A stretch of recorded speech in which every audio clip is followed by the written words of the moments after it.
नमस्कार। आज फिर शुक्रवार की शाम हाजिर हूँ मैं आप सबके साथ, वही प्रोग्राम जो हर हफ्ते लेकर आती हूँ, और वही है उसका नाम, बोल दो ना ज़रा। जी हाँ, बोल दो ना ज़रा, दिल के राज खोल दो ना ज़रा। और आज जिस बारे में हम बात करने वाले हैं वो शायद हमारी ज़िंदगी के लिए बहुत ज़रूरी चीज़ है। हम कहते हैं ना, हम इंसान जज्बातों को लेकर बुने होते हैं।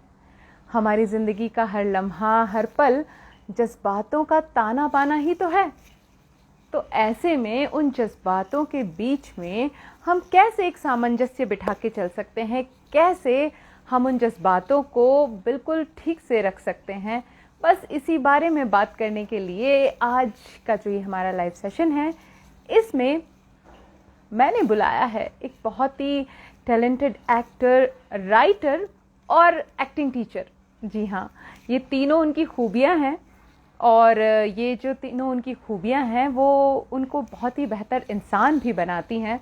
और आज के सेशन में वो आपको बताएंगे भी कि किस तरह से उनका ये करियर उन्हें इस इमोशनल बैलेंसिंग में हेल्प करता है। तो चलिए, हम इंतज़ार करते हैं उनका। बहुत ही जल्दी वो हमारे साथ जुड़ जाएंगे, और जैसे ही वो हमारे साथ जुड़ जाएंगे हम आज का ये सेशन बहुत ही ज़ोर शोर से शुरू कर देंगे। और हाँ, अगर आपके जहन में कोई सवाल हो जो आप उनसे पूछना चाहते हैं तो तैयार रहिएगा, ज़रूर आप उनसे पूछ सकते हैं। और एक बार मैं फिर से बता दूं, उनका नाम है मनिल मयंक मिश्रा। तो चलिए, हम इंतज़ार करते हैं उनके जुड़ जाने का। तब तक अगर आप कुछ कहना चाहते हैं, कोई शायरी हम तक पहुंचाना चाहते हैं या हमारे ज़रिए दूसरे लोगों तक पहुंचाना चाहते हैं, तो आपका स्वागत है। आप मुझे कमेंट करके लिख सकते हैं।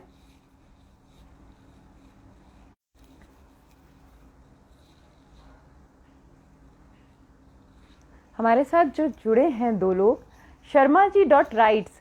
तो शर्मा जी, मैं आपका नाम जान सकती हूँ? आप प्लीज़ कमेंट में लिखकर बताएंगे।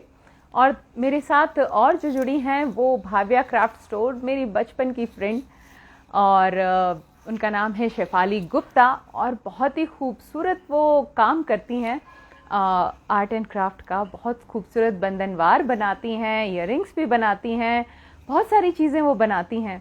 और अगर आप लोग उनसे वो सारी चीज़ें लेना चाहते हैं तो उनका आईडी यहाँ लिखा हुआ आप देख सकते हैं, भाव्या आर्ट क्राफ्ट स्टोर।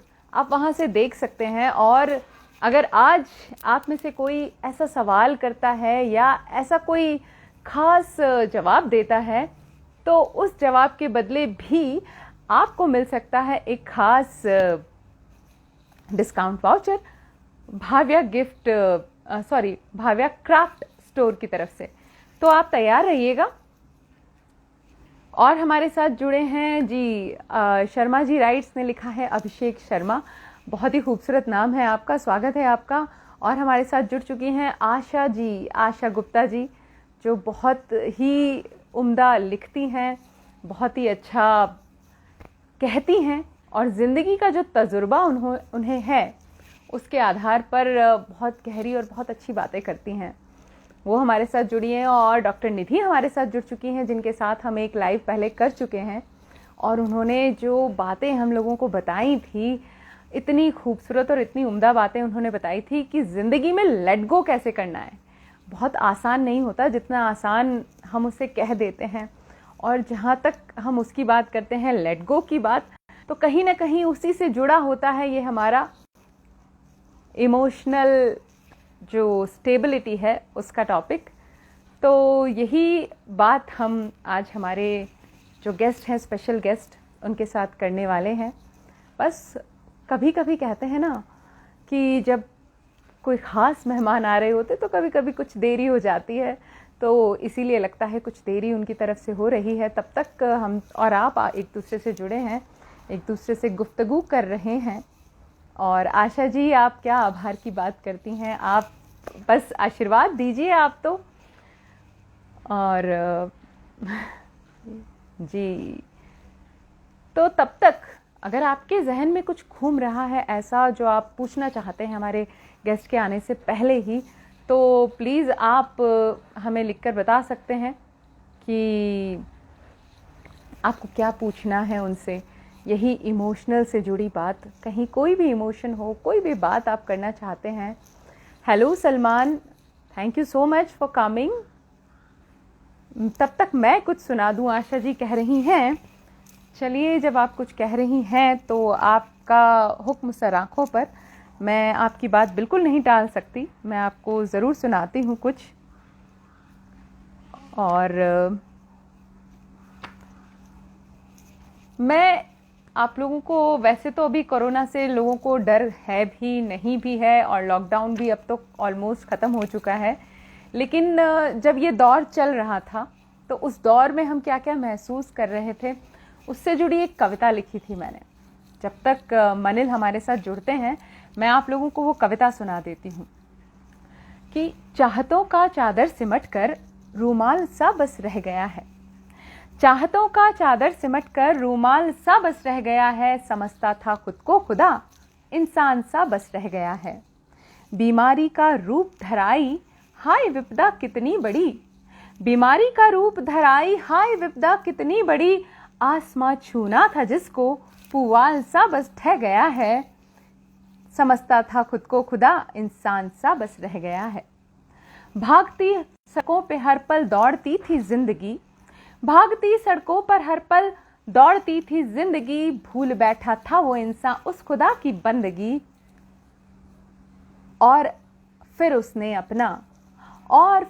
अपना जलवा कुछ यूं दिखाया, गलतियों का तेरी एहसास कुछ यूं दिलाया, पछतावे की आग में जल, पछतावे की आग में जल, भस्म सा बस रह गया है, चाहतों का चादर सिमट कर रूमाल सा बस रह गया है, समझता था खुद को खुदा इंसान सा बस रह गया है। अपने जो थे गले कभी उनको लगाता था नहीं, लूटता था बस खजाना बांटता तो था नहीं। अपने जो थे गले कभी उनको लगाता था नहीं, लूटता था बस खजाना बांटता तो था नहीं। वो प्यार और वो खजाना आज सबको दे रहा है, पिंजरबद्ध होकर ही आखिर स्वच्छ सांसें ले रहा है। और इस कुदरत का आखिर गुलाम सा बस रह गया है, समझता था खुद को खुदा इंसान सा बस रह गया है, इंसान सा बस रह गया है। तो आशा जी का सवाल भी आ गया है, मुझे पूछना है कि क्या एक्टिंग में कभी ऐसा हुआ है कि उनके साथ की दिल रोता हो और वो स्क्रीन पर ठहाके लगा रहे हों? ये तो आपने बहुत ही इंटरेस्टिंग सा सवाल पूछा है। और अब मुझे दीजिए सिर्फ 2 मिनट, मैं जाकर ज़रा देख कर आती हूँ कि वो कहाँ रह गए हैं, उनसे ज़रा पूछ लिया जाए, ताकि चलिए वो जुड़ चुके हैं और बिल्कुल अब हम उन्हें बिना देरी किए अपने साथ जोड़ लेते हैं। लेकिन वो मुझे नहीं, मुझे उनसे जाकर एक बार पूछना ही पड़ेगा। मैं पूछकर 2 मिनट में आती हूँ।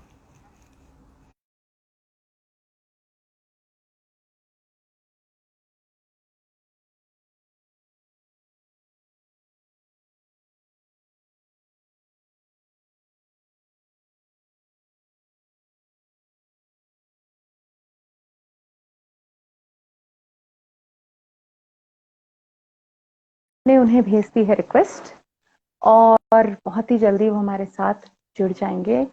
बस इंतजार है कुछ पलों का, देखिए वो जुड़ चुके हैं। फाइनली मैं मिल गया आपको। आप मिल गए हैं, लेकिन आज हम आराम से बात करेंगे। आज हमारे पास पूरा वक्त है, तो आज अपने कैमरे को आप पहले चेंज कर लीजिए। चेंज कर लूं?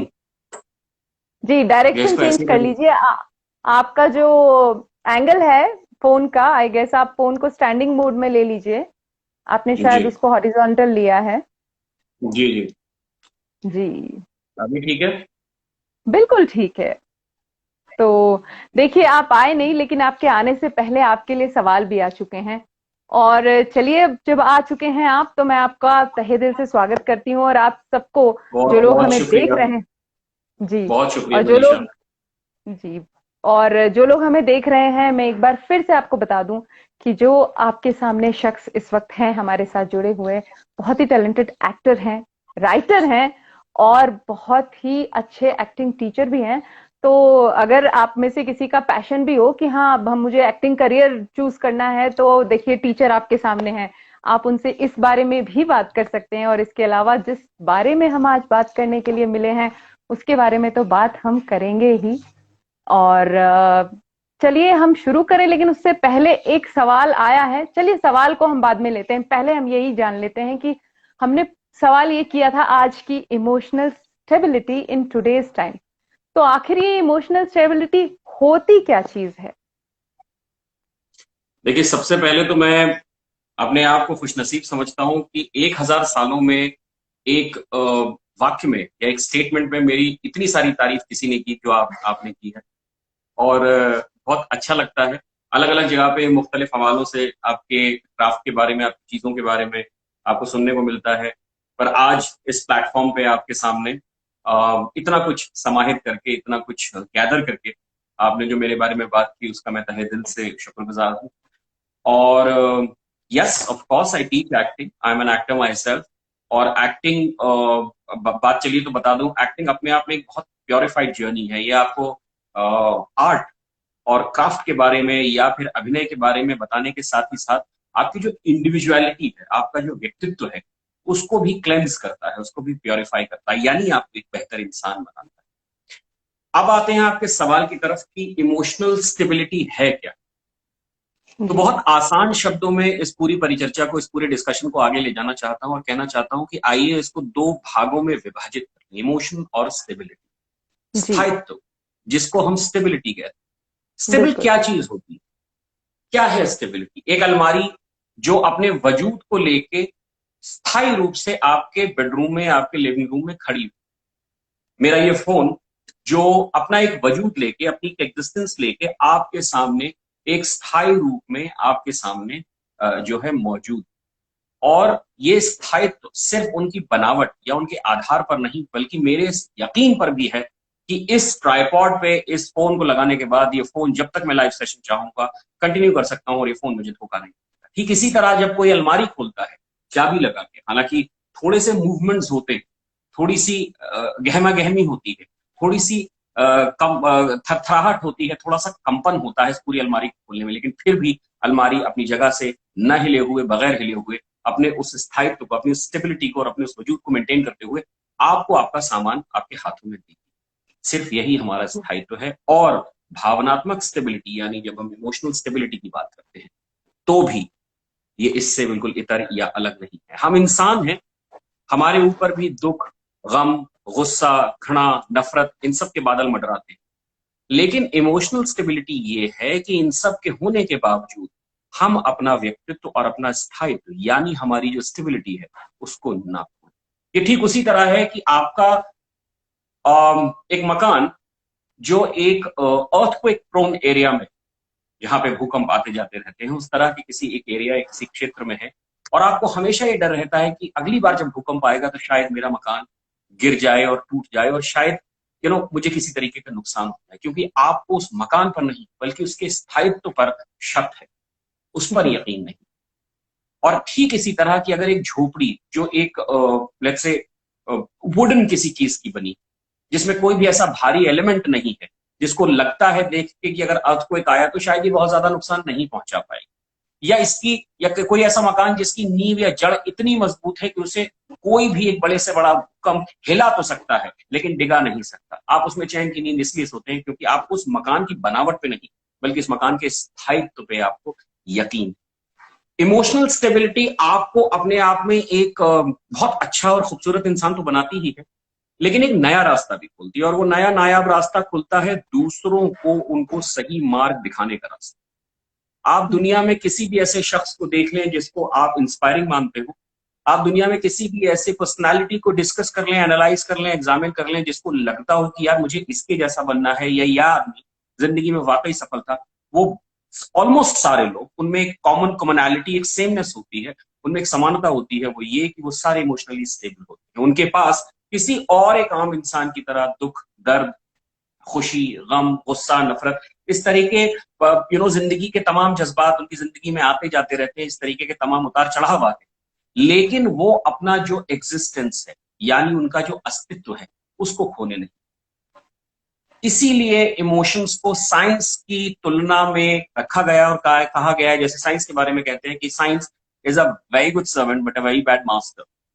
इसी तरह इमोशंस के बारे में भी ये कहावत है, शायद इसी वजह से इमोशंस भी बदनाम है कि इमोशंस जो है वो बहुत अच्छे सेवक लेकिन मालिक बिल्कुल अच्छे नहीं।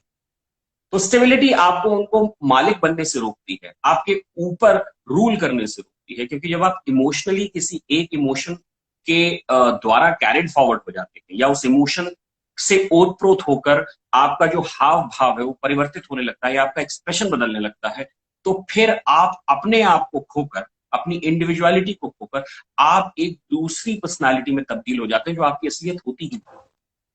तो इमोशनल स्टेबिलिटी हमारी अपनी जिंदगी में, किसी की भी जिंदगी में बहुत इंपॉर्टेंट है, और खासतौर से आजकल के इस युग में जहां चीजें बहुत इंस्टेंट नूडल की तरह हो गई, मैकडॉनल्ड्स बर्गर की जनरेशन है, सब कुछ हाथ में अभी अभी चाहिए, 2 मिनट से ज्यादा किसी के पास वक्त ही नहीं, अगर ना भी हो तो भी बिजी बहुत है।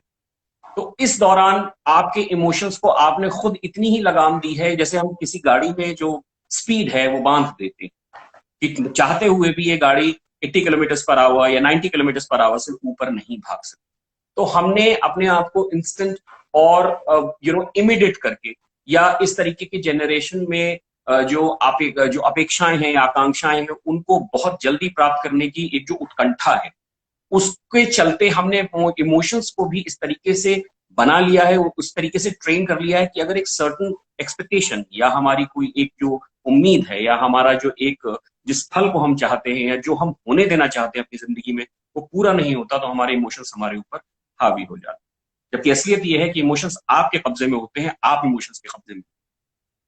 तो ऐसा मेरा शुरुआत के तौर पर ये मानना है। नहीं, आपने बहुत बड़ी बात कही, बहुत अच्छी बात कही, क्योंकि जैसा मैं शुरुआत में आपके आने से पहले बात ही कर रही थी कि हमारा 2 हफ्ते पहले जो लाइव सेशन हुआ था, how to let go in life, तो वो इसी चीज से जुड़ा हुआ है, क्योंकि तब शायद जब हम लेट गो नहीं कर पाते हैं, इसका मतलब वही होता है कि हमारे ऊपर इमोशंस जो है वो हावी हो जाते हैं, तभी ये सिचुएशन आती है। उस वक्त ये था कि बात ये भी चल रही थी कि इमोशंस जिंदगी में जरूरी भी हैं और हर इमोशन का अपना एक फैक्ट है, लेकिन जैसा आपने कहा कि हमें इमोशंस को अपना गुलाम बना लेना चाहिए, इमोशंस को अपने ऊपर हावी नहीं होने देना चाहिए। ये बहुत ही गहरी और बड़ी बात कही आपने।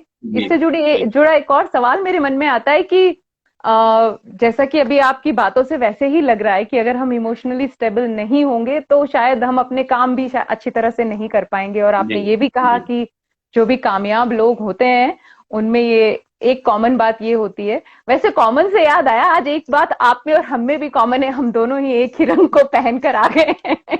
अच्छा, आप भी लाल रंग का? ओ अच्छा, इनफैक्ट आप पहने ही नहीं है, आप it is basically reflecting in your earrings also. अरे वो being a female, I have that मैंने सोचा कि मैं ऐसा कुछ ट्राई करूं, बट मुझे पता नहीं कहां से ऐसा लगा कि शायद आप ऐसा एक्सपेरिमेंट कर रहे हैं, तो फिर मैं रुक गया। कोई बात नहीं, अगली बार आप एक्सपेरिमेंट कर सकते हैं। एक्सपेरिमेंट करने की आपको पूरी तरह से छूट है, लेकिन लेकिन अब उसका रिजल्ट क्या होगा वो तो शायद ये डिस्कशन से इतर हो, लेकिन कुछ एक्सपेरिमेंट्स ऐसे होते हैं जिनके लिए सोसाइटी से इजाजत लेना बहुत जरूरी है। फॉर एग्जाम्पल, मैं अपनी लैब में बैठ के अगर एक ऐसा बल्ब बनाऊं जो बगैर बिजली के चल जाए, तो शायद मुझे किसी की इजाजत लेने की जरूरत नहीं है। अगर मैं एक ऐसा बल्ब बनाऊं अपनी लैब में बैठ के जो कुछ खास लोगों की बिजली से चले, तो फिर मुझे सोसाइटी से इजाजत लेने की जरूरत है। तो ये शायद हमारा जो एक्सपेरिमेंट है वो मेरे ख्याल है कोई लाइव पे कह भी रहे हैं, रेड रौद्र रस। अच्छा, I think this is Girish sir. Girish sir is one of our actors and he has worked wonderfully in our production before. Okay, हाँ, thank you Girish sir, thank you very much. इसी पर जाएंगे हम। उन्होंने लिखा है रेड जो है वो रौद्र रस कहा जाता है। जी हाँ, इसे गुस्से का प्रतीक भी मानते हैं हम, हालांकि इसे प्यार का प्रतीक भी मानते हैं, लेकिन इसे गुस्से का प्रतीक भी मानते हैं। और शायद हमारे कल्चर में रौद्र रस से ज्यादा इसे जोड़ा जाता है। तो ये चीज होती है, गुस्सा इंसान को कई बार बहुत कमजोर बना देता है। वो जब उस पर हावी हो जाता है तो अच्छे से अच्छा इंसान कई बार गलत डिसीजंस भी ले लेता है, और कई ऐसे उसका शायद करियर भी स्पॉइल हो जाता है। तो इसीलिए मैं ये जानना चाह रही थी कि ये जो इमोशनल स्टेबिलिटी है कितनी जरूरी है, और ये कितना इफेक्ट करती है हमारे वर्क लाइफ को, हमारे जो हमारे डेली के काम काज हैं उनको। देखिए, सबसे पहले मैं आपको बता दूं कि जो लोग ऐसा दावा करते हैं, those who claim that they can separate their professional and personal life, are either lying to themselves और basically lying to the entire world. It is not possible. If you are a purified, if you are a soulful human being, you really cannot segregate your personal and professional life, because you are the same man, though you have changed your clothes while going to your office. आपने शायद costumes बदल ली हो, आपने कोई और character, लेकिन जो आपकी जिंदगी में पीछे घटित हुआ है, या जो आप देख समझ के या जिसका हिस्सा बन के आ रहे हैं, वो इतिहास आपके भविष्य, जो आपका माजी था, वो आपके मुस्तकबिल पर कहीं ना कहीं इफेक्ट जरूर करेगा। क्योंकि इसीलिए मैं हमेशा अपने स्टूडेंट्स को भी कहता हूँ, जो एक्टिंग स्टूडेंट्स हैं, कि आपका भविष्य आपके आज पर नहीं, कल पर निर्भर करता है, जो बीता हुआ कल। आपका आज सिर्फ बीते हुए कल और आने वाले कल के बीच में एक लूज कनेक्शन है। इसलिए अपने जो पास्ट है उसको भी उतनी महत्ता और उतनी ही इंपॉर्टेंस दें जितने आप अपने फ्यूचर को दे रहे हैं या आज को। Coming basically to that point, how important it is and how is it basically affecting our professional personal life? It does. And if it is not, then you cease to exist as a human being. अगर आपको एक ऐसी situation में, एक ऐसे वातावरण में जो आपको गुस्सा दिला सकता है, गुस्सा नहीं आता, तो फिर मुझे उसके लिए आपके इतिहास और आपके बचपन को खंगालना होगा, उसमें झांकना होगा। लेकिन नॉर्मल परिस्थितियों में आपको सेट करता है या करता है या प्रोवोक करता है आपको एक इमोशन जनित करने के लिए, अगर वो नहीं हो रहा है तो थोड़ा सा सोल सर्चिंग करें। आपको अपने सोल को, यानी अपनी अंतरात्मा को, आपको अपनी आत्मा को थोड़ा सा क्लेंस और उसको थोड़ा सा क्लेंजिंग की जरूरत है। उसको थोड़ा सा ट्वीक करें, उसको थोड़ा सा फाइन ट्यून। जब मैं ऐसा मानता हूं कि जिस तरीके का इमोशन मेरे अंदर जनित होना चाहिए अगर वो हो रहा है, तो हो सकता है कुछ और परिस्थितियां मुझे उन इमोशंस को दर्शाने या उनको दिखाने का या उनको एक्सप्रेस करने का माध्यम जो है वो रुकावट डाल दे।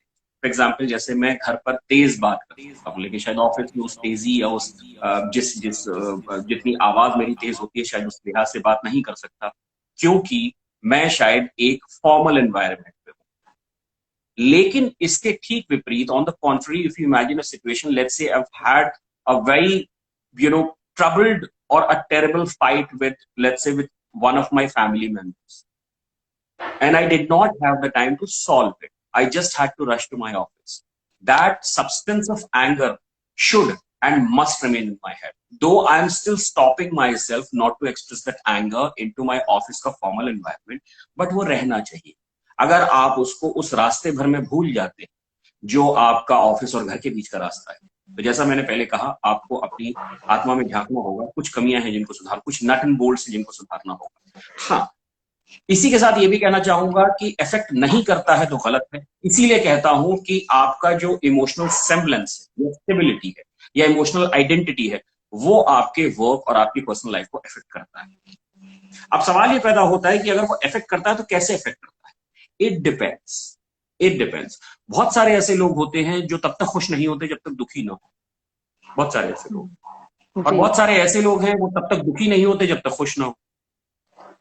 और ये एक दिन का काम नहीं है, ये साइकोलॉजिकली अगर आप इसको देखें तो किसी एक हैपनिंग का काम नहीं, ये बहुत साल over a period of time जो आपकी पर्सनालिटी बनती है, आपके आसपास के एनवायरनमेंट से, आपके बचपन से, आपकी जवानी से, जिस अवस्था में भी आपके काम करने की आपको जो अप्रिसिएशन मिलता है या आपको अगर किसी चीज का क्रिटिसिज्म मिलता है या कोई एक ऐसी चीज है जिसकी कमी के साथ आप पैदा हो, वो कहीं ना कहीं सबकॉन्शियसली आपके दिमाग में रहता है।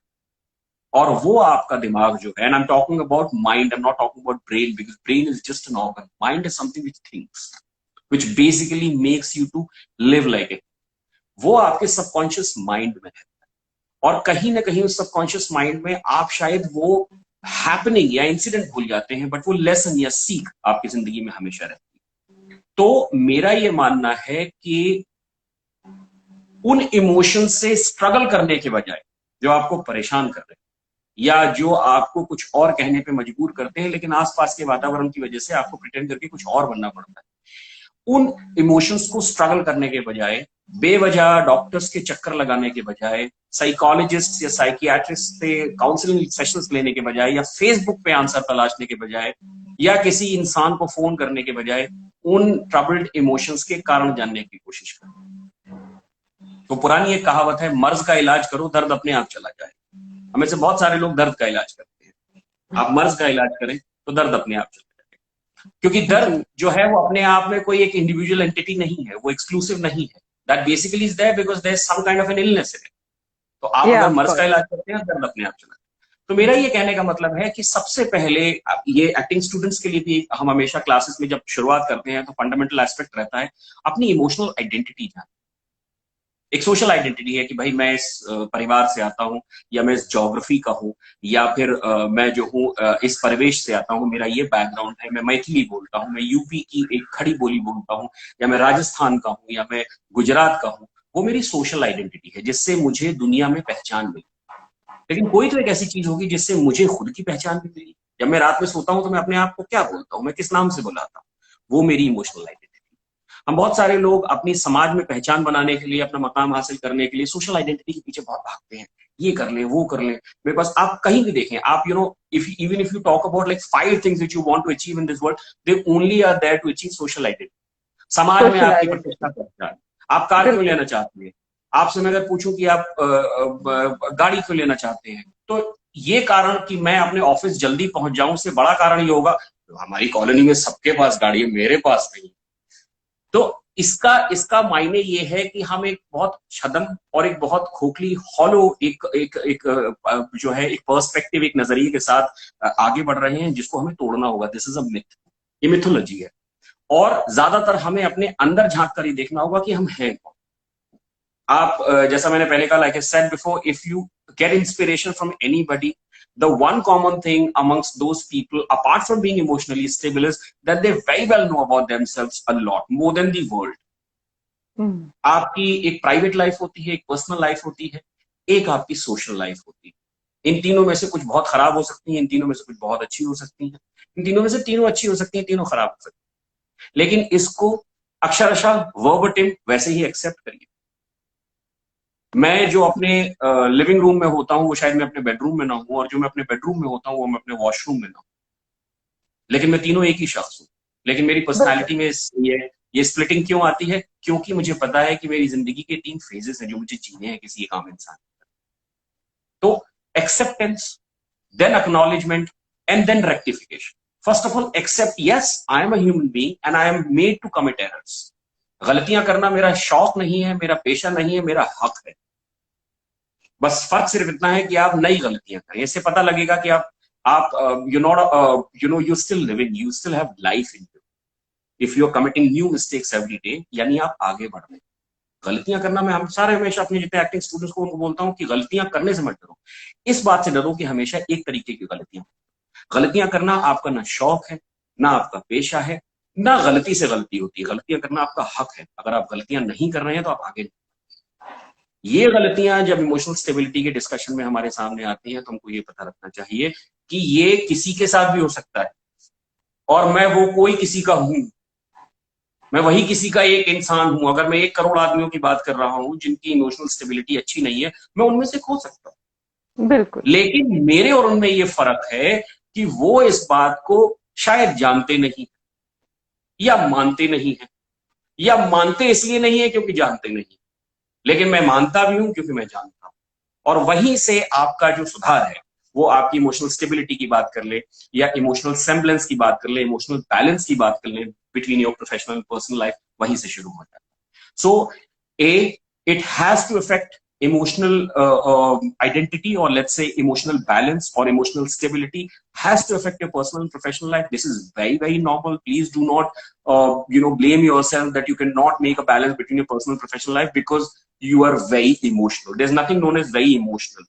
If you are emotional, you are bound to be emotional because you're a human being. But we have to draw a fine line between being emotional and being emotionalized. जैसे एक वर्ड है okay. Political science में, मैं political हूं। इसका मतलब ये नहीं कि मैं इलेक्शन लड़ रहा हूं। इसका मतलब ये है कि मैं अपने प्रधानमंत्री का नाम जानता हूं, मुझे पता है कि मुझे वोट देने का अधिकार है, मुझे पता है कि वोट देने की लीगल एज क्या होती है, मुझे कानून के बारे में भी बेसिक जानकारी कि अगर मैं गलत काम करूंगा तो कानून मुझे सजा देगा। पॉलिटिसाइज्ड का मतलब है मैं किसी एक खास राजनीतिक विचारधारा के साथ जुड़ा हूं, और मैं विचारधारा के साथ जुड़ा ही नहीं हूं, मैं प्रोपोगेट भी कर रहा हूँ, उसे पॉपुलराइज भी बना रहा हूँ, लोगों तक पहुंचा भी रहा हूँ, और शायद अगर मौका मिले तो मैं सत्ता में भी जाना चाहूंगा उस विचारधारा के जरिए। तो मेरा ये कहने का मतलब है कि आप अगर इमोशनल हैं, this is very very very normal, and please PAT your back, अपने आप को शाबाशी दीजिए कि आप इमोशनल, इसका मतलब आप अभी भी जिंदा हैं, आप में आत्मा है। इमोशनलाइज का मतलब ये है कि आप अपने इमोशंस को अपने ऊपर रूल करके उनको शायद किसी और के लिए, you create a platform for people to take advantage of you because of emotions, that is bad. तो ये थोड़ा सा हमें वर्क लाइफ कल्चर और पर्सनल लाइफ के बारे में जो इमोशनल स्टेबिलिटी की बात की, वो शुरुआत आइडेंटिफिकेशन से होती है, पहचान से। तो इस बिल्कुल। विषय और में मैं ये कहना चाहूंगा। नहीं, आपने जो कहा उससे कई बार ख्याल आता है, कई बार ऐसा होता है ना, लोग खुद से भी झूठ बोल देते हैं, जैसा कि आपने कहा जी अपने आप को पहचाने या जाने। कई बार जानबूझकर नहीं जानने की कोशिश करते हैं, नहीं एक्सेप्ट करने की कोशिश करते हैं। कई बार उनसे कहते हैं कि ठीक है, आप अपने आप में, फिर ये तो नहीं जानता ना कोई कि भाई अपने आप में जाकर उन्होंने एक्नॉलेज किया या नहीं, ये तो वही बता सकते हैं। लेकिन कई बार ऐसा प्रिटेंड तो कर ही लेते हैं लोग कि अपने बारे में भी उन्हें पता नहीं है देखिए, कि भाई हम तो कोई दुनिया में गलती करते नहीं दुनिया है। में दुनिया में जैसा मैंने आपसे कहा कि गलती करना हमारा ना पेशा है, ना हमारा शौक है, हमारा हक है, क्योंकि हम इंसान हैं।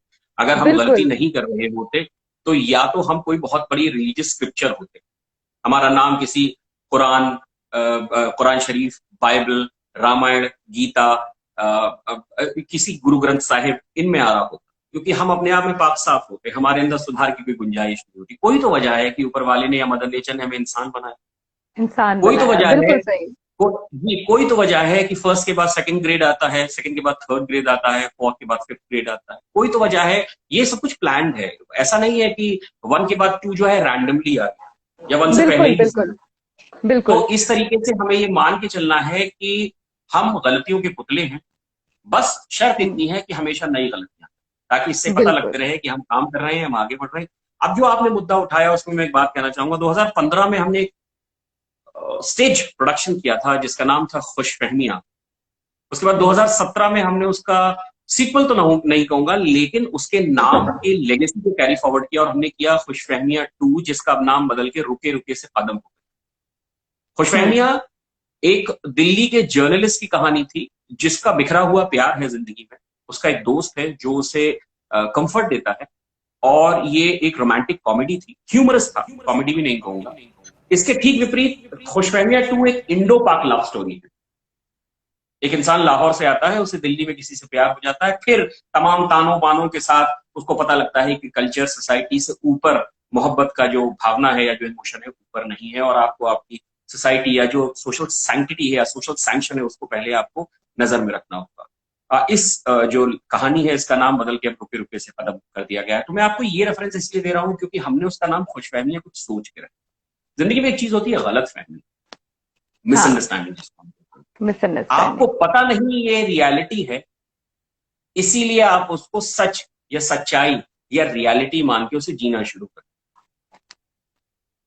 ऑन द कॉन्ट्ररी, खुशफहमी एक ऐसी अवस्था है, एक ऐसी सोच है, एक ऐसा नजरिया है जहां आपको पता है कि सच्चाई ये नहीं, लेकिन आप उससे इतने आसक्त, आप उससे इतने मुतासिर हो चुके होते हैं, आप उससे इतने सम्मोहित हो चुके होते हैं कि आप उसकी इस बात को नजरअंदाज कर देते हैं कि वो सच नहीं है, और फिर भी आप उसमें जीते रहते हैं एक दिखावे का सच मान के। और वो इतने दिनों तक, वो झूठ आपका सच इतने दिनों तक बना रहता है कि धीरे धीरे वो सच की शक्ल इख्तियार कर लेता है। जैसा हिटलर ने कभी कर कहा ले। था, if a lie is told, I think Hitler said it, और Mussolini, somebody from that era only, who said that if a lie is told 100 times it becomes a truth।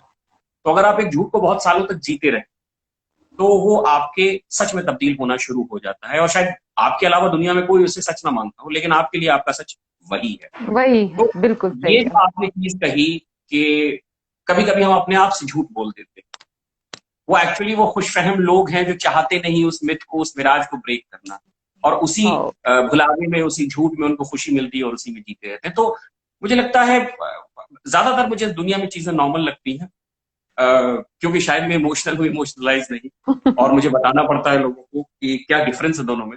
तो मुझे मेरी बिल्कुल। स्टेबिलिटी जरूर मेंटेन करके रखनी होती है।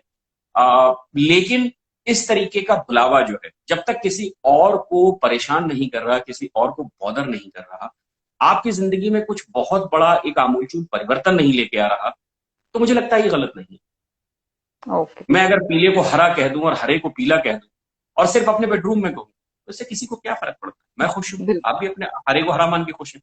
तो ये जो चीज है, ये अपने आप से झूठ बोलना या अपने आप को किसी मुगालते में रखना, ये तब तक जायज है जब तक आपको कोई नुकसान नहीं पहुंचा रहा या किसी और को कोई नुकसान। और कवि, शायर, creative people, artist, artisans, performing artist, visual artist, वो कहीं ना कहीं एक खुशफहमी में जरूर होता है। अभी शायद वो परफॉर्म नहीं कर पाते, वो दिखा भी पाते। चलिए, तो इसी से इस जुड़ा मेरा एक सवाल है, जो मेरा सवाल नहीं है, आशा जी ने पूछा है। आशा गुप्ता जी जो हमारे साथ जुड़ी हैं, बहुत ही अच्छी आर्किटेक्ट और बहुत अच्छी पोएट भी हैं। उनका जी आशा सवाल जी। ये है कि आपके साथ में कभी ऐसा हुआ है, क्योंकि आप एक्टिंग प्रोफेशन में हैं, कि आपका दिल टूटा है अंदर से, आप बुरी तरह से दुखी हैं, उदास हैं, और आपको ठहाके मार के हंसना है, एक्टिंग के मतलब जो आपका सीन है वो ऐसा आपको एक्ट करना है। तो मुझे लगता है कि जैसे आपकी बात चल रही है तो वो भी इमोशनल स्टेबिलिटी का एक हिस्सा है। तो आप बताइए, आपके साथ कभी ऐसा हुआ है? जी हुआ है। वर्बटिम वर्ड बाय वर्ड तो ऐसा नहीं हुआ है, बट इस तरीके के जो चैलेंजेस है स्टेज पे या कैमरे के सामने जरूर आते रहे। और मेरा ऐसा मानना है कि शायद आशा जी ने बहुत साधारण सवाल पूछा, क्योंकि ये मेरे लिए थोड़ा सा आसान होगा बनिस्बत इसके, अगर वो ये मुझसे पूछती कि आप अंदर से बहुत खुश हैं लेकिन आपको रोना है।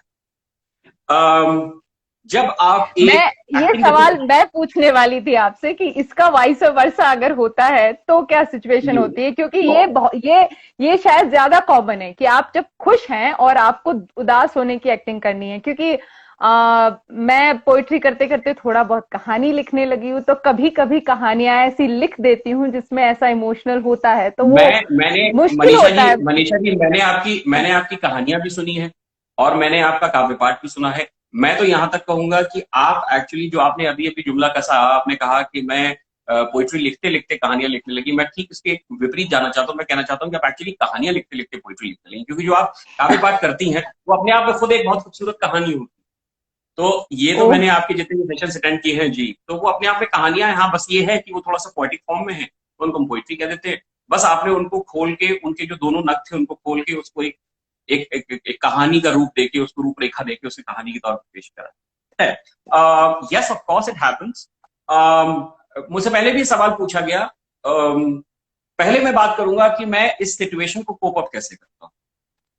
तो जब मैं उस इमोशन या एक न्यूट्रल इमोशन से, जब मेरी जिंदगी में सब कुछ सामान्य है, और उसके बाद अगर मुझे परफॉर्म करने के लिए कहा जाता है, या मान लीजिए कोई शॉट है ऐसा जो देना है जिसमें एक सर्टन लेवल की भावनाएं चाहिए और उसके ठीक विपरीत भावनाएं मेरे पास पहले जिंदगी में नहीं थी, यानी मैं बहुत न्यूट्रल इमोशन से, मैं नॉर्मली अपनी जिंदगी में घर से उठ के किसी शूट पे जा रहा हूँ या स्टेज प्रोडक्शन में परफॉर्म करने जा रहा हूँ as an artist, as an actor, तो मैं अपने लिए परफॉर्म, मैं अपने लिए परफॉर्म करता हूं। लेकिन ऑन द कॉन्ट्री, अगर मेरी जिंदगी में ठीक पीछे कुछ घटित हुआ है जो मुझे डिस्टर्ब कर चुका है, जो मेरे मेंटल स्टेटस को अंदर से हिला चुका है, और उसके ठीक ऑपोजिट मुझे स्टेज या कैमरे के सामने ठीक उसके विपरीत इमोशन को दर्शाना है, जो शायद किसी एक शख्स के लिए, जो ऑडियंस का हिस्सा है, मुश्किल होगा, तो मैं दूसरों के लिए परफॉर्म, क्योंकि मैं इसको एक रिस्पॉन्सिबिलिटी के तौर पे देखता हूं कि अगर मैंने ये शॉट खराब कर दिया सिर्फ अपनी जाती जिंदगी की मुश्किलात के चलते, तो मेरे सामने जो 150 लोग खड़े हैं, lightman, spot boys, camera P, director, his crew, जो सिर्फ मेरी वजह से सुबह 6 बजे उठ के आए, उनकी जिंदगी से खिलवाड़ करने का मुझे कोई हक नहीं है। मैं उनके लिए रिस्पॉन्सिबल। मैं उस सूरत में, जब मेरे जिंदगी में या जाती जिंदगी में कुछ डिस्टर्बिंग हो चुका होता है या कुछ ऐसा हो चुका होता है जो मुझे मेरे सीन को मोटिवेशन नहीं दे पा रहा है, या मुझे एग्जैक्टली उससे अलग किसी इमोशन में ड्रैग कर रहा है, तो मैं अपनी क्रू के लिए और ऑडियंस के लिए परफॉर्म। अब आते हैं तो स्पेसिफिक आशा जी की बात पे। Asha ji, thank you very much for asking this.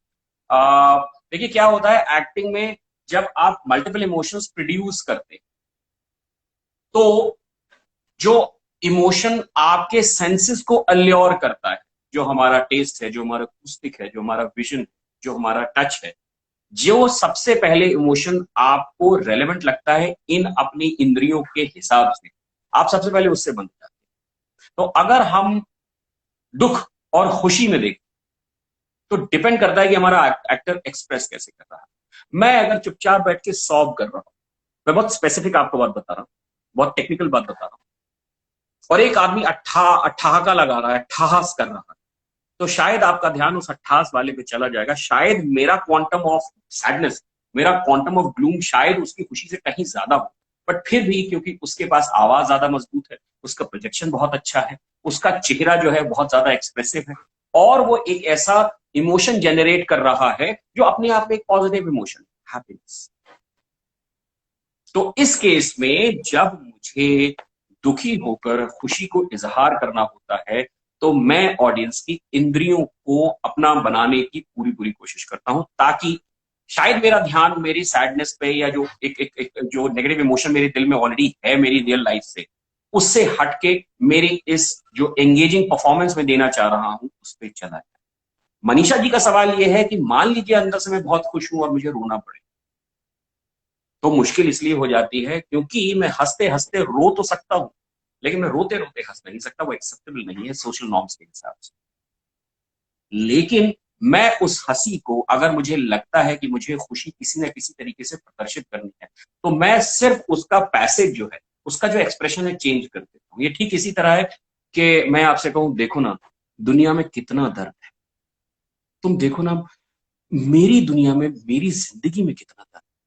ये मैंने आपको एक छोटी सी डिप्रेसिंग लाइन दी है, कैरेक्टर कोई लाइन कह।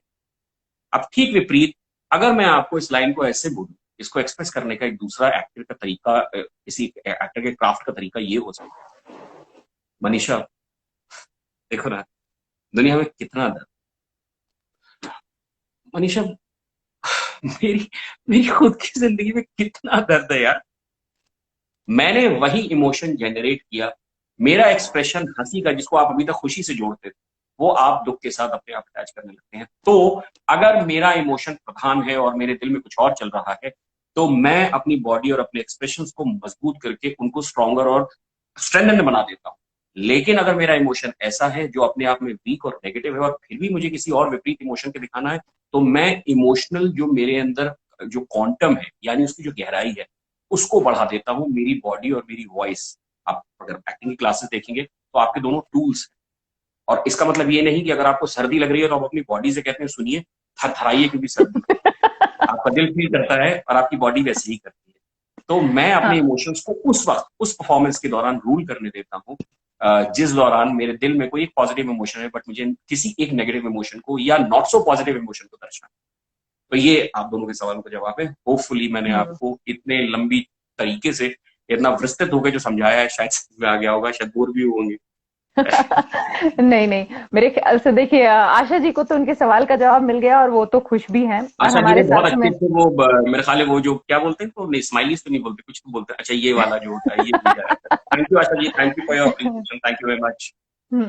तो बिल्कुल। और हमारे यहाँ आज ना पहली बार जुड़े हो मेरे लाइव में, और वैसे तो वो यहाँ पे क्या फोटोग्राफर आपने हैं, क्या बट बोला, पहली बार जुड़े हो मेरी लाइफ से? कुछ बोला या डिस्टेंस बहुत है?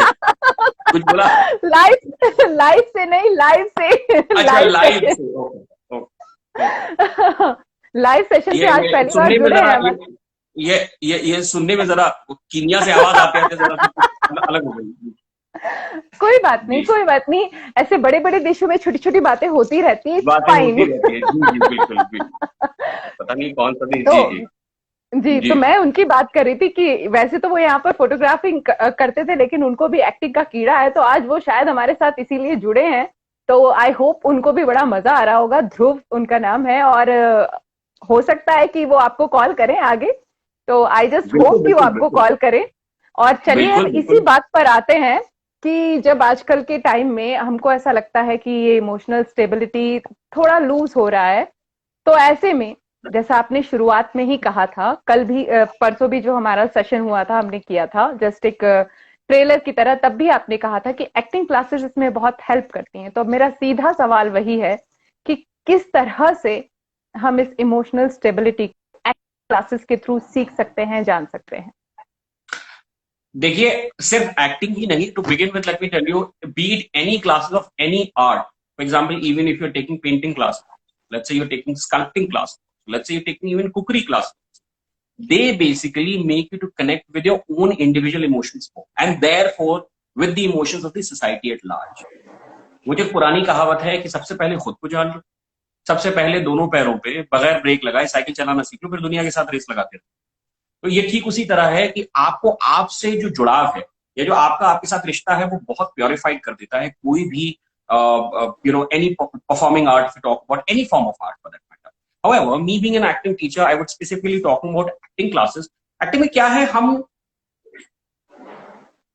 जहन से लेके जहनियत से होते हुए जहां तक पहुंचते हैं, हम जो सोच रहे हैं या हम जहां से जिस तरीके से वो जो सोच है जिसकी उत्पत्ति हुई है, उस पॉइंट से लेके उस जहां से उद्भव हुआ है, जहां से शुरुआत हुई है, वहां से लेके सोशल परफॉर्मेंस वेन्यू तक एक प्रॉपर जो अपने आप को एस्पायरिंग एक्टर बुलाता है या एक्टर या एक्टिंग को लेके सीरियस है, उसको हम तैयार करते हैं। उसमें बहुत सारे मॉड्यूल्स हम आपको ये बताते हैं कि आपके अंदर एरर्स नहीं, आपके अंदर कुछ कन्वेंशंस छिपे हैं, आपके अंदर कुछ ऐसी चीजें हैं जो आप ही को नहीं पता आपके अंदर हैं, वो बहुत अच्छी भी हो सकती है, खराब भी हो सकती है।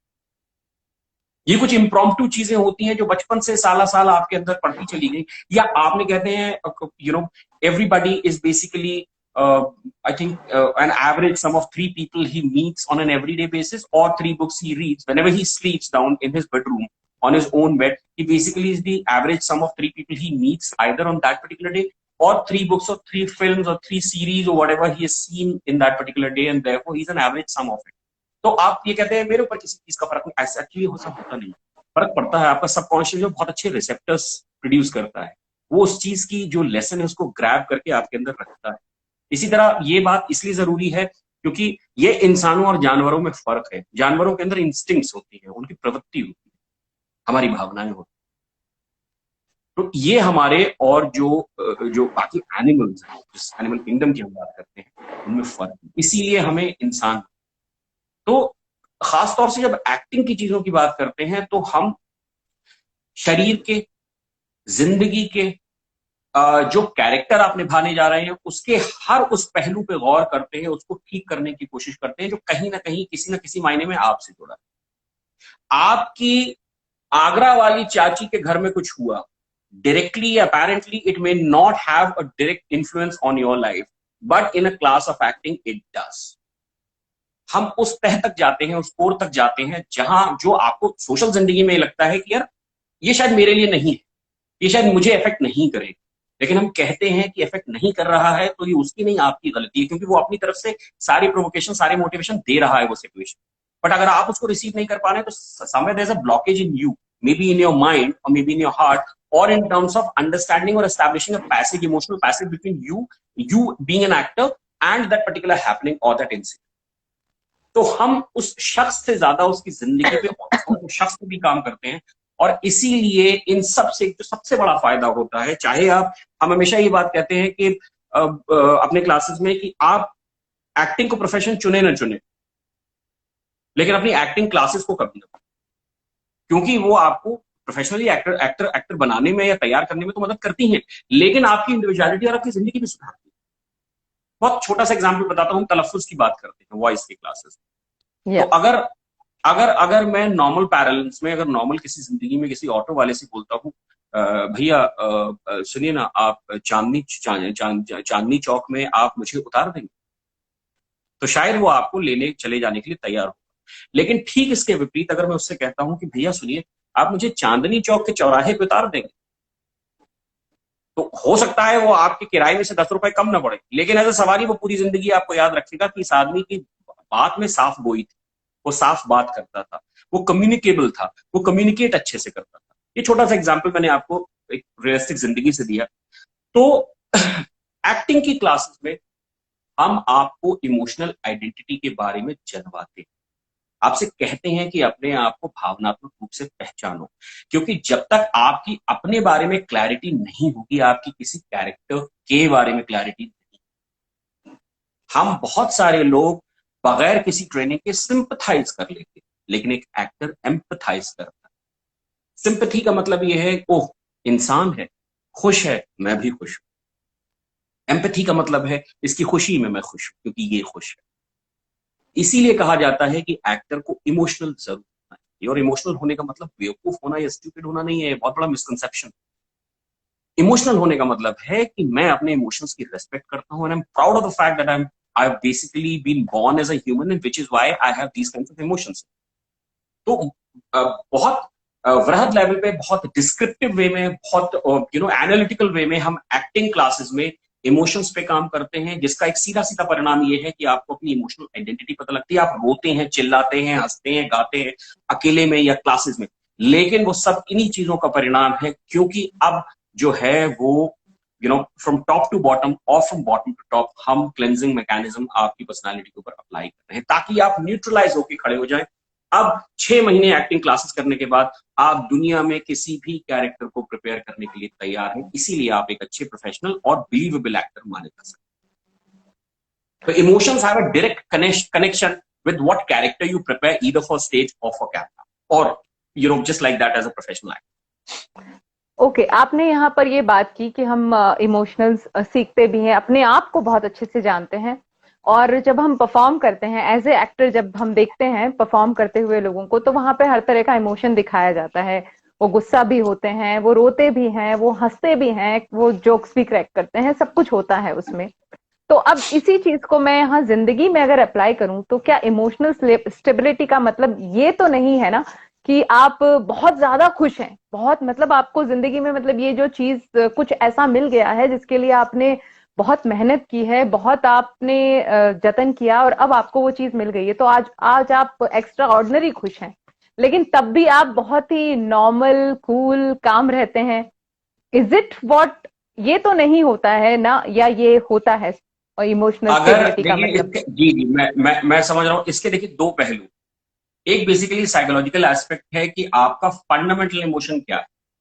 जैसे फॉर एग्जांपल क्या चीज है कि मैं दुनिया में बाहर जाता हूं, ये मैं आपको जाती तौर पे बता रहा हूँ, पर्सनल लेवल पे बता रहा हूँ। मैं बाहर जाता हूँ, सर्दियां हैं, तो मैं कुछ ऐसा स्वेटशर्ट या कुछ स्वेटी या हुड वाला कुछ पहन लेता हूँ।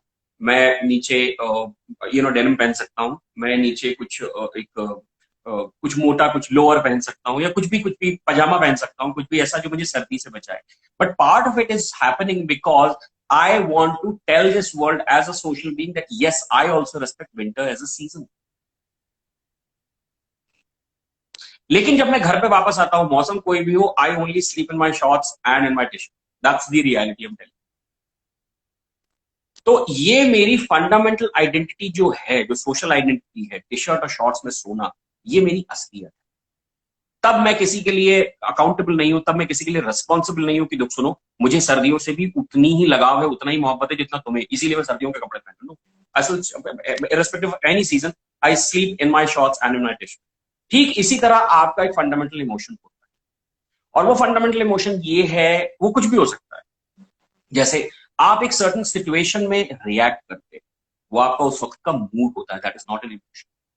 आप एक पार्टी में हैं, आप हंस रहे हैं, आप खुशगवार माहौल है, सब लोग बहुत हंसी मजाक कर रहे हैं, लोग एक दूसरे से मिल रहे हैं, बहुत सोशल, बहुत हैपनिंग माहौल है, आप लोगों से मिल रहे हैं। लेकिन क्यों ऐसा होता है कि जैसे ही मैं घर की तरफ वापस उस पार्टी से चलता हूं, मैं अपने आप डिप्रेस्ड और सैड फील करना शुरू कर देता हूं। फिर मैं जैसे ही अपने बेडरूम में आता हूं, मैं कुछ ना कुछ करने लगता हूं ऐसा जो उस पार्टी से कहीं भी ताल्लुक नहीं रखता था, उसके मुतालिक था ही नहीं। और फिर मैं किसी एक बुरी याद को पकड़ के उसी के गम में सो जाता हूँ, सुबह फिर उठता हूँ, फिर अपनी डेली चॉर्स निभाता हूँ, और कहीं ना कहीं जाके फिर कुछ करने लगता हूँ। लेकिन जैसे ही मैं अकेला होता हूँ, जब मुझे किसी चीज की अकाउंटेबिलिटी या रिस्पॉन्सिबिलिटी नहीं होती, मुझे किसी चीज को प्रिटेंड नहीं करना होता, या किसी के लिए मैं आंसरेबल नहीं होता, तो मैं सैड हो जाता। क्यों? क्योंकि मैं ये भूल गया कि मेरा फंडामेंटल इमोशन, जो कहीं ना कहीं एक एक्सटेंट तक मेरी पर्सनैलिटी को रूल करता है, वो सैडनेस। अगर एक आर्टिस्ट को अपना, इसी तरह कई ऐसे लोग होते हैं जो खुश रहते हैं बगैर बात, आप उनको किसी फ्यूनरल पे ले जाएं तो वो फ्यूनरल पे उस वक्त तक के लिए दुखी रहेंगे, या कम से कम दुख जो है वो दर्शाएंगे जब तक वो माहौल है, वो सिचुएशन। लेकिन जैसे ही वो गाड़ी में वापस बैठते हैं, वो कोई ऐसी मजाक की बात कर देंगे जिससे आप भूल जाएंगे उस फ्यूनरल वाले, क्योंकि उनका फंडामेंटल इमोशन हैप्पीनेस। एक एक्टर को अपनी फंडामेंटल इमोशनल आइडेंटिटी और फंडामेंटल इमोशन का भान होना, यानी ज्ञान होना, बहुत इंपॉर्टेंट है, ताकि आपको ये पता लग पाए कि कौन कौन से दुनिया में ऐसे कैरेक्टर्स हैं जो मेरे लिए बने हैं। मीना कुमारी, जो द लेट मीना कुमारी, उनका फंडामेंटल इमोशन सैडनेस था, तभी हम शायद आज उनको ट्रेजेडी क्वीन और इन तरीके के जो इस तरीके के जो नॉमेनक्लेचर हैं या टाइटल्स हैं उनसे बुलाते हैं, because she knew that she can act और at least express or live sadness in the best possible manner as compared to all other emotions. On the contrary, a person or an actor like Govinda, वो खुश रहते हैं, वो खुश हैं, उनका उनका उनका जो बेसिक जो प्रधान इमोशन है, जो भावना है, वो खुशी का है। तो आपको पता है कि उनके पास जाके ना आप कुछ देर के लिए अपना गम भूल सकते हैं इस तरीके के किसी इंसान या कैरेक्टर के पास। तो जब आपने एक्सप्रेशन की बात की कि मैं बहुत ज्यादा खुश हो जाता हूं, मैं बहुत ज्यादा किसी चीज पे मुझे लगता है कि जो क्वांटम ऑफ एक्सप्रेशन है that is not proportionate to the amount of emotion which I have generated from a situation, who are you to जज that? Who are you to जज दैट? मेरे भाई की बेटी 2 साल की है, उसको अपनी तस्वीरें देख के बहुत खुशी होती है, बहुत खुश होती है अपनी तस्वीरें देख के, उसकी पिक्चर क्लिक करें उसको बहुत खुशी होती है, मुझे नहीं होती। क्या इसमें मैं मेच्योरिटी लेवल को बीच में करूं? No, maybe the amount of happiness which I might feel, which my brother's daughter is feeling at this point of time, I might be finding it somewhere else. हो सकता है मुझे किसी पहाड़ की चोटी पे खड़े होकर वही खुशी हो मैं चिल्ला हूं। तो इसमें मेच्योरिटी का, जिंदगी का, किसी भी चीज का कोई लेना देना नहीं है। इसका सिर्फ और सिर्फ आपकी बीती हुई जो पुराना जो जिस तरीके से आपने जिंदगी गुजारी उससे लेना देना है, और आपका जो प्रधान भावना है, जो बेसिक फंडामेंटल इमोशन उसका है। क्योंकि it's always said nature accepts the person where he fits the best. सांप किसी भी आप सड़क पे छोड़ दें, इंस्टिंक्ट की बात कर रहा हूं, प्रवृत्ति की बात कर रहा हूं, सांप को आप छोड़ दें और सांप को जब ये लगने लगे कि वो जो लोग उसको प्रताड़ित कर रहे हैं या उसको परेशान कर रहे हैं उनसे वो लड़ नहीं सकता, तो वो भागेगा भागेगा और किसी एक बिल में जाके घुस जाएगा। हालांकि घर में भी छुपने के बहुत सारे कोने होते हैं। कुत्ते को आप जब प्रताड़ित करते हैं तो कुत्ता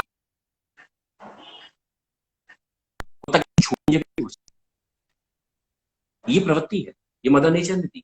तो ये जो हमारा जो फंडामेंटल इमोशन होता है, हम दुनिया भर में कहीं घूम ले, कुछ भी कर ले, लेकिन बेसिकली हम अपने उस फंडामेंटल इमोशन में आके ही रेस्ट करते हैं। तो शायद आज मैं आपको लगता हूं कि यार ये तो बहुत खुशी की बात है, बट ये आदमी उतना खुश नहीं हो रहा जितना मैं शायद इसकी जगह होती तो मैं उतना खुश होती। वो इसलिए क्योंकि आपका और उसका जो फंडामेंटल इमोशन है, जिस वजह से उसकी इमोशनल आइडेंटिटी बनी है, वो दोनों डिफरेंट है। तो हम किसी को उसके एक्सप्रेशन के बेसिस पे एक सर्टन इमोशन के नजरिए से या उसके परव्यू से जज ना करें।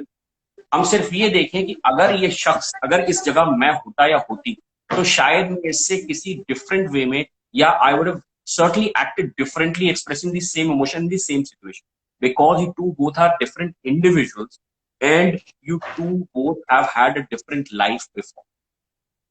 So which is why neither he can judge me nor I should have the ability to judge him or her. So that is the case. तो यहाँ हम जो भी लोग सुन रहे हैं उनको एक बात और पता चलती है, देखिए, don't be judgmental at any moment of time. सामने वाला अगर बहुत ज्यादा खुश है तो उसे खुश रहने दीजिए। अगर आप मनीषा जी को तो मैं बहुत मतलब अब तो काफी वक्त हो गया, thank you, I mean should not say this but thanks very much to corona. कुछ पैंडेमिक में कई नए रिश्ते अच्छे बनते हैं, तो मनीषा जी को जानने का मौका मिला और शायद मनीषा जी भी ऐसा। मनीषा जी का फंडामेंटल इमोशन हमेशा हैप्पीनेस रहा है। आप उनसे किसी भी कोई भी गमजदा बात करें, आप कोई भी डिप्रेसिंग बात करें, वो कहीं ना कहीं डिस्कशन को चाहते ना चाहते हुए, मोड़ते हुए वो खुशी की तरफ ले ही आते और फिर आप काफी कुछ भूल जाते हैं। So this is her identity, and I really love that particular thing in her. This is a very good trait in her personality of being always happy, or at least searching for happiness here and there in small things. Thank you so much. तो बस मैं यही कहना चाह रही थी कि कई बार लोग जज करते हैं। इनफैक्ट जैसे आपने मेरे लिए ही कहा ना कि हाँ, आई एम अ हैप्पी पर्सन, तो कई बार वो जब ज्यादा खुशी होती है तो वो दिखती है तो लोग जज भी करते हैं। तो ये मेरा सीधा सीधा अपने लिए ही सवाल था कि लोगों को ऐसा जज करना चाहिए या फिर मुझे अपने आप को कूल डाउन करना सीख लेना चाहिए। So that's the thing. But बिल्कुल नहीं, ना अपने आप को ब्लेम करना चाहिए, ना किसी पे सवाल उठाना चाहिए। दो अलग अलग लोग दो अलग अलग परिस्थितियों से गुजर के आए हैं। हालांकि आज वो किसी एक परिस्थिति में है, लेकिन जाहिर सी बात है जब वो दो अलग अलग जिंदगियों से आए हैं तो उनका जो मीडियम ऑफ एक्सप्रेशन है या उनका जो क्वालिटी ऑफ एक्सप्रेशन है वो जाहिर सी बात है डिफरेंट। जैसे अब मैं आपको छोटा सा एग्जांपल दे, आप me being an acting teacher, मैं आपको सिर्फ सिनेमा के हवाले से एग्जांपल दे सकता हूँ। आप जंजीर फिल्म का उस उस शॉट को याद करें जब अजीत बैठे हुए हैं और अमिताभ बच्चन बहुत टैश में आते हैं और सीन बहुत इंटेंस और बहुत क्लामेटिकल है at that point of time, और अजीत से वो पूछते हैं कि इस आदमी को आप जानते हैं, इस आदमी की जेब से आपका विजिटिंग कार्ड मिला, जबकि वो अजीत जो गलत काम करते थे, जो स्मगलिंग वगैरह करते थे, उन्हीं का आदमी। तो वो बहुत काम कंपोज होकर चश्मा लगाते हैं, कहते हैं मेरी पास की नजर जरा कमजोर है, तो कहते हैं मैं इस आदमी को मैंने कभी जिंदगी में देखा नहीं और मेरा विजिटिंग कार्ड तो किसी की जेब से बरामद हो, कुछ ऐसा ही उन्होंने कहा। एक ही सिचुएशन को, एक ही इमोशन को दो अलग अलग कैरेक्टर्स ने किस तरीके से हैंडल किया, और हैंडल ही नहीं किया, एग्जीक्यूट किया, ये सिनेमा और खासतौर से हमारा बॉलीवुड बहुत अच्छा से कर सकता है। तो अगर अजीत के कैरेक्टर पे अमिताभ बच्चन के कैरेक्टर ने सवाल नहीं उठाए और अमिताभ बच्चन के कैरेक्टर ने अजीत के कैरेक्टर पे सवाल नहीं उठाए, तो हम कौन होते हैं किसी को जज कर रहे हैं? क्या बात है, बहुत बहुत बढ़िया बात कही आपने। और अब मैं एक और बात बताऊं, हमारे साथ एक और प्यारी सी छोटी सी बच्ची जुड़ी है, और उसको भी ये है कि अभी वो ऑलरेडी 4 साल की है, लेकिन वो बहुत सारे एड्स में काम कर चुकी है, और अरे फ्यूचर बाल उसका बाल यही कलाकार है। हैं। बिल्कुल बाल कलाकार हैं, और फिलहाल एक जो एक शो है, रियलिटी शो नहीं, शायद स्टेज शो है। मैं उसके बारे में कल बताऊंगी, क्योंकि अब वो बच्ची के साथ मैं कल लाइव आने वाली हूँ फिर से, सिर्फ और अरे सिर्फ वाह, उसके लिए। उसको एक जो कॉन्टेस्ट है उसमें वो विन कर सके, उसके लिए वोट्स चाहिए। तो आप सब कल भी जुड़िए मेरे साथ, और उस प्यारी सी बच्ची को देखिए, थोड़ा बहुत उसे जानिए, क्योंकि शी इज सो क्यूट, और बातें भी प्यारी प्यारी करती है। तो आप उसको देखेंगे तो ब्यूटीफुल डेफिनेटली ब्यूटीफुल, आप उसको, ऑल द वेरी बेस्ट बेटा, आपके कॉन्टेस्ट के लिए ऑल द वेरी बेस्ट। और मैं हाँ तो मनीषा जी आप से लोग पूछूंगा, if I could बिल्कुल vote for you in any manner, I certainly would. So that is बिल्कुल there. इंस्टाग्राम के जरिए आप उनको वोट कर सकते हैं, मैं आपको लिंक भेज दूंगी, और कल हम उन्हें जरूर मिलेंगे। तो बाकी लोगों को भी कह रही हूँ कि आप लोग आइएगा, उस प्यारी सी क्यूट सी बच्ची से जरूर मिलिएगा। हम 5-10 मिनट बात करेंगे और वो अपने बारे में कुछ बताएंगे, और उसके बाद आप जाकर उन्हें वोट जरूर कीजिएगा, क्योंकि उसके बाद आपका दिल मानेगा ही नहीं उसको वोट किए बिना। तो और क्योंकि आप खुद एक्टिंग टीचर हैं और वो एक्टिंग लाइन में आगे बढ़ के जाना चाहती हैं, तो मैं उनकी मम्मी को बता दूं कि आपसे बाद में बात कर सकती हैं, बिल्कुल बिल्कुल ताकि कर लें। और ये इनफैक्ट मनीषा आपने बहुत एक अच्छी बात मुझे याद दिलाई, इससे एक चीज मेरे जहन में अभी अभी आई है जो मैं बताना चाहता हूँ, शेयर करना चाहता हूँ। मैं 12 और 13 तारीख को दो क्लासेस ले रहा हूँ, 1 घंटे और 2 घंटे की, on town script. Town script is basically sister concern of book my show, और हम उनमें शाम 5 बजे 12 तारीख को और 13 तारीख को 5 बजे एक्टिंग के बारे में, स्पेसिफिकली हिंदी फिल्म इंडस्ट्री की एक्टिंग के बारे में बात करेंगे, जहां पे आप लोग यू मोस्ट इनवाइटेड, आप टाउन स्क्रिप्ट पे जाके अपनी सीट रिजर्व करा सकते हैं। और इसके साथ ही आने वाले टाइम में दिसंबर में 18 और 19 और 20 को स्क्रिप्ट राइटिंग की क्लासेस मैं ले रहा हूं, क्योंकि मैं खुद एक राइटर हूं। और उसके साथ क्रिसमस के वीकेंड पे भी कुछ एक्टिंग को लेके इस दिसंबर में रहेगा, जिसकी आपको समय समय पर अलग अलग जगहों से इंफॉर्मेशन मिलती रहेगी। बट फिलहाल जो है वो 12 और 13 को है। और एक बहुत इंपॉर्टेंट बात मनीषा जी की इजाजत से मैं आपके प्लेटफॉर्म से बताना चाहता हूँ कि हम एक नया प्रोडक्शन हाउस जो है वो already legally and everything, the formalities have already been taken care of. तो अब हम उसको शायद नए साल पे लॉन्च करने जा रहे हैं, जिसमें एस्पायरिंग एक्टर्स और वॉइस ओवर एक्टर्स के लिए हमारी जो अपकमिंग वेबसाइट है उस पर बहुत यूनिक फीचर्स हैं। तो टच में रहें, कोशिश करते रहें इस चीज के लिए कि हमसे जुड़े रहें, ताकि आपको हम समय समय पर बहुत सारी, और हमारी जो हम 5 लोग हैं जो प्रोडक्शन हाउस ओपन कर रहे हैं, हमारा जो basic, like we talked about sameness, हमारा सारा जो शुरुआत हुई है वो थिएटर से हुई। कहीं ना कहीं हम अफिलिएट हैं थिएटर से, ताकि हालांकि हमारे अभी अभी प्रोफेशंस जो हैं अलग अलग हो चुके हैं, लेकिन फिर भी हम सारे लोग जो हैं एक ही सोच के हैं, एक ही लाइन ऑफ थॉट के हैं। तो हमने इस प्रोडक्शन हाउस की नींव रखी, और जैसा मैंने कहा, एस्पायरिंग एक्टर्स और वॉइस ओवर आर्टिस्ट के लिए बहुत अच्छा प्लेटफॉर्म हम बनाने जा रहे हैं।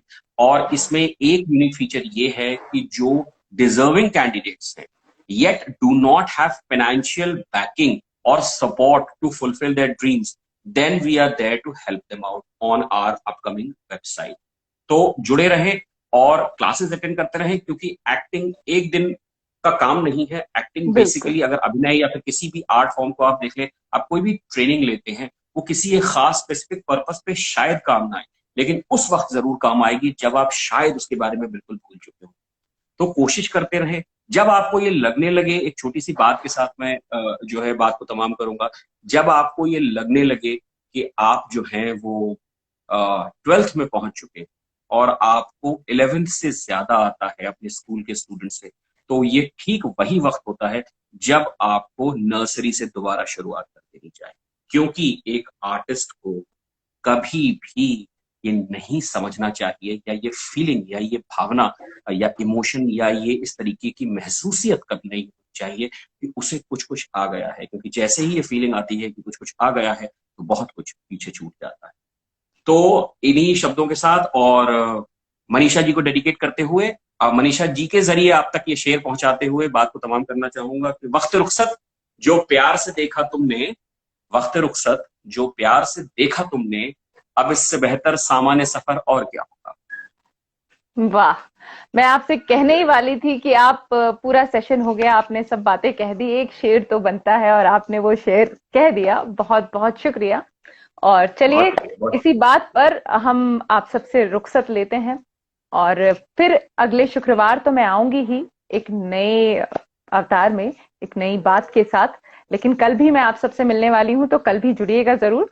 और ऐसी ही खूबसूरत बातें हमारे शो पर होती रहेंगी। और मेरे ख्याल से आज जिन लोगों ने भी इस शो को पूरा सुना है, और अगर नहीं सुना है तो ऑफकोर्स ये IGTV पर रहने वाला है और थोड़े दिन बाद YouTube पर भी आने वाला है, तो आप वहां से भी देख सकते हैं, सुन सकते हैं। बहुत सारी ऐसी बातें हैं, इनफैक्ट मैंने खुद बहुत कुछ सीखा है, तो उम्मीद है कि आप लोगों ने भी सीखा होगा। और इस सब के लिए एक बार फिर से तहे दिल से शुक्रिया अदा आपको करना चाहती हूँ मैं कि आप आए और आपने इतनी अच्छी और इतनी गहरी बातें हमारे साथ शेयर की। और बिल्कुल हम उम्मीद करते हैं कि आपके जो आने वाले वेंचर्स है उसमें बहुत सफलता मिलेगी। और आपके जरिए जो आपने कहा ना, आप लोगों को हेल्प करना चाहते हैं, जब आप लोगों को हेल्प करना चाहते हैं तो आपके साथ साथ उन लोगों की भी तरक्की होगी।